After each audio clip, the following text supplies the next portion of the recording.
Okay, so I'm going to begin with some questions. I'm going to ask questions of the panelists here, and we'll have a Q&A at the end. So if you have any questions, please jot them down. I'll ask if anybody has any questions when we finish.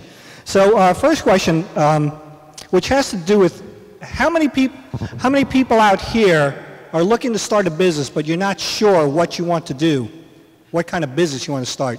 Anybody? All right, we're all in the same boat, a lot of you.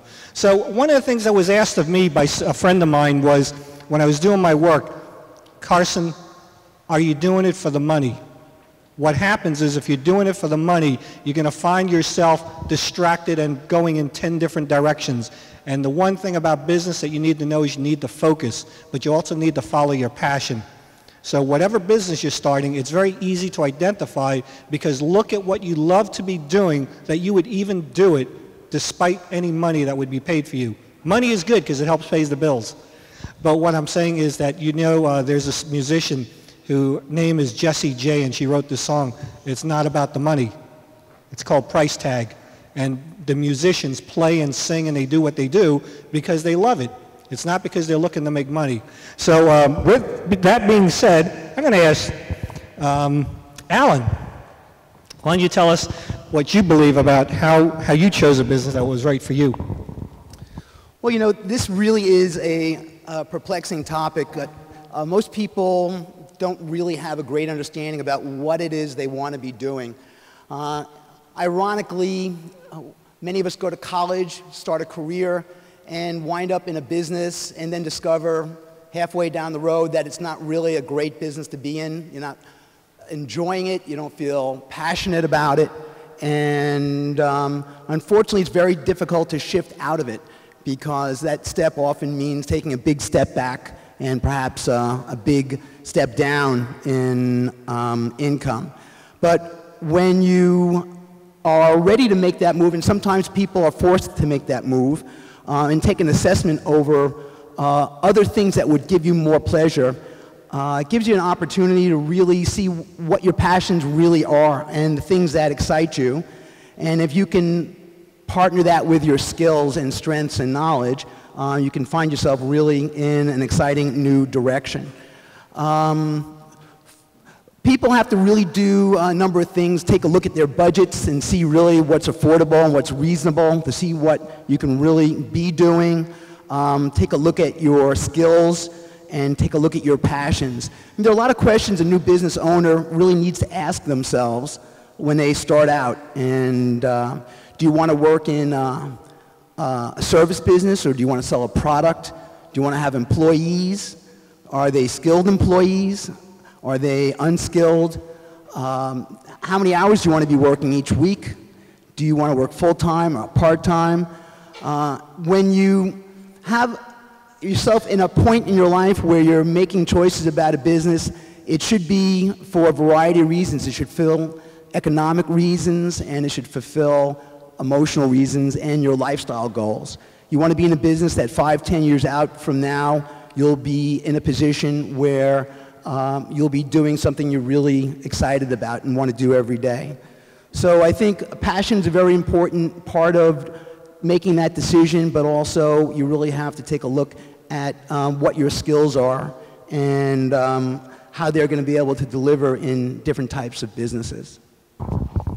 Great, thank you, Alan. So Jordan, how was it that you get started with your business? How did you pick it, and where did you head with that?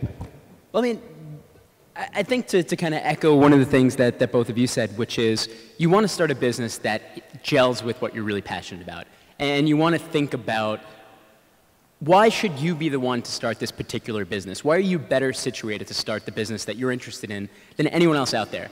My business kind of came from I was applying to college, and I thought that the information that was available on the market was not as helpful as it could be. And I said, you know what? As a student who's looking for this information, I'm perfectly situated to know what I needed that wasn't there, and how I could then turn that into a product that people might want to buy. So I think for everyone out here, you want to look at what you're really good at and what you spend most of your day doing, and is there something that you can iterate on within your own passions and within your own strengths to create a new product. One of the things that I think is great about right now is with the internet, it's cheaper than ever to start your own company. The knowledge that you need to start your own company is out there and freely available. The way I started was I did a Google search for book proposal. I found one. I took out the words from that proposal. I put in my own words, and I put it in the mail. And 6 months later, I got a call from a book publisher saying, "Hey, we want to start this series of books." So, if you're interested in starting a business, the first steps, you can go home today and you can do a Google search, and you can find out the first steps of starting it. If you wanted to put up a website, if there's any sort of online component, the costs of putting up a website is cheaper than ever. You can register your own domain name for about 20 bucks. So you pick a name, you go to register.com. If it's available, you could buy it for 20 bucks. For another 50 bucks, you can get hosted, and you can have your own website by the end of tonight. So I think if you can identify your passion, you can buy a website. The cost of that is really low. And then you want to think about minimum viable product. So whatever it is that your idea is, what is the cheapest and quickest and most effective way that you can establish whether this product is going to work? Is there any sort of a quick test you can do to see, you know what, here's my idea. I want to sell product X. Is there a demand for that product? What's the cheapest version of this I can put together and see if I can get some sort of market validation that someone actually wants to buy this or get some sort of feedback? I think particularly on the issue of feedback, the internet's great because you can put up a website, anyone can visit that website, and anyone can tell you what they think of your idea. And it's not just going to be biased people, it's not just going to be friends and family.